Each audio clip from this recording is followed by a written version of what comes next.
Sound is the invisible paintbrush that fills in our world. From busy marketplaces all the way to quiet, abandoned amusement parks, each area has its own signature. My primary goal on this trip is singular: to find out what does Korea sound like.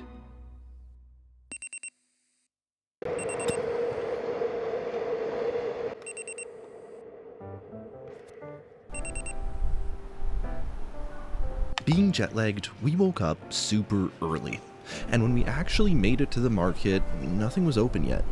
But then, we started to watch the world wake up around us. 1, 2, 3, 4.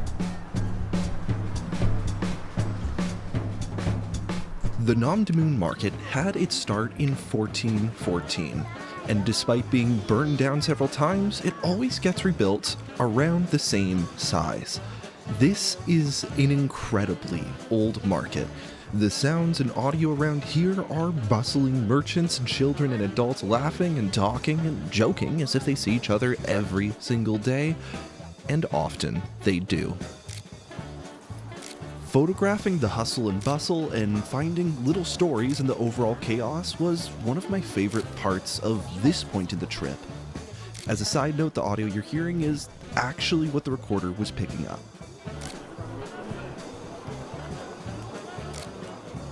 Because of all these sounds and sensations, that is why it's so jarring when it's replaced with nothing.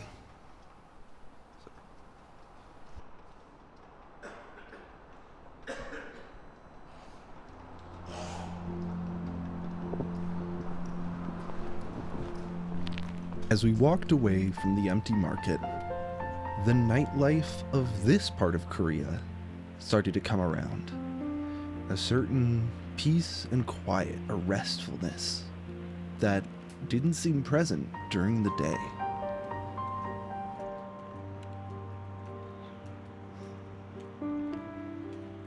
Again, it seemed to be a quiet beauty that just wasn't visible during the day.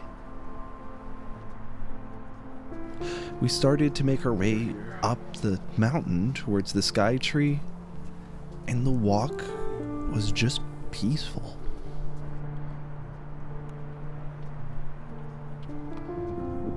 Over here.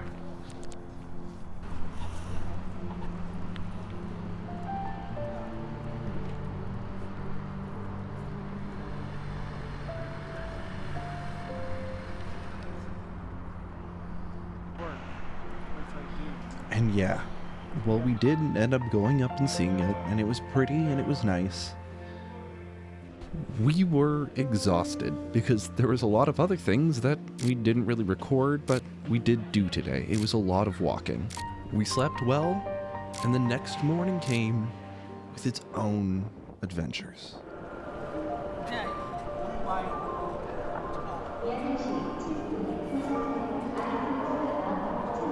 What you are hearing is Seoul Station, a beautiful location that ties all of Seoul together, allowing you to take trains all across the country.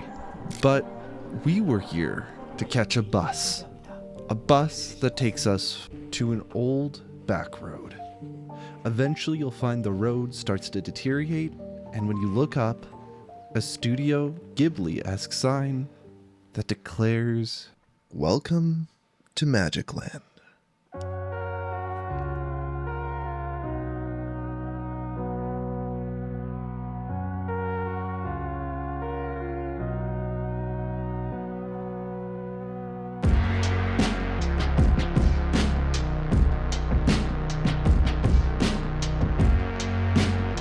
This is Yongmaland. It's just out of town, and it's an abandoned amusement park, and it has this haunting vibe about it, especially because today it's basically dead. So it's just us walking around a dead amusement park. And I can't help but wonder, at one point, what was this like at its peak? What were the streets like around it when this place opened up and when everything wasn't dilapidated? What was it like when this was running, when it was big, when it was busy, when there were kids screaming and laughing and people running around and the ride spinning?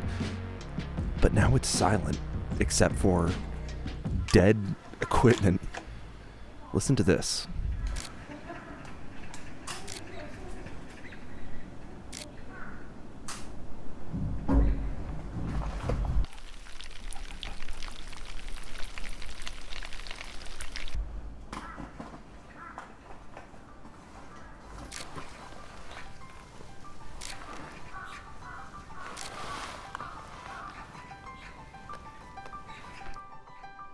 And for the next couple days, we experienced some of the magic that Seoul, Korea had to offer.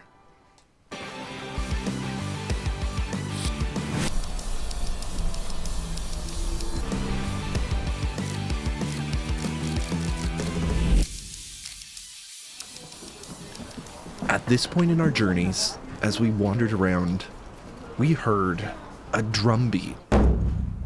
Then another. Louder and louder. Korea is a strange marriage between the absolute future and the past, and this is one way what it comes through.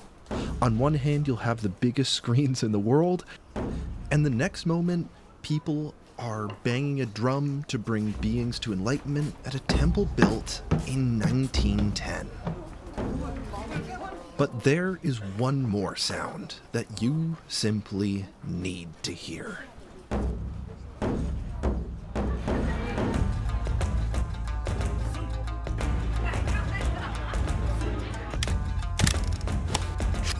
At this night market, you can buy nearly anything, but its speciality is street food. Honestly, I'd rather the microphone show you what it sounds like this time.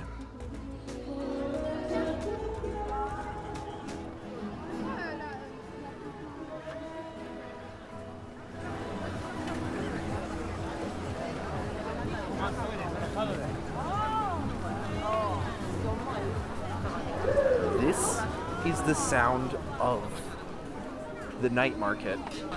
There's a certain degree of magic to it for sure. It was at this stage of editing that I realized that I have two things that you'll have to excuse me for. The first is I didn't end up making the video enough about sound for my liking. It ended up slipping, as it so often does in reality, into the background of the story of everything else. And for that matter, I didn't even really talk about the PCM D50 recorder that I use. It's old and it's cool, but it just didn't fit into the flow of the video. And speaking of flow, that's where the second part comes into play. At first, I thought this was a really good idea, this whole video concept. And I realized as it went on, I wasn't making this video for anyone else. The only person I was really making this video for was myself. I was making this one, this specific one, because I really like making videos, and this is how I capture these fantastic blessings in my life. At the absolute bottom of it, I'm doing this because I do enjoy it, and I'm doing it because I want to be able to look at these memories even as I get older, and I want to appreciate how I saw, felt, and sounded, but even how I listened.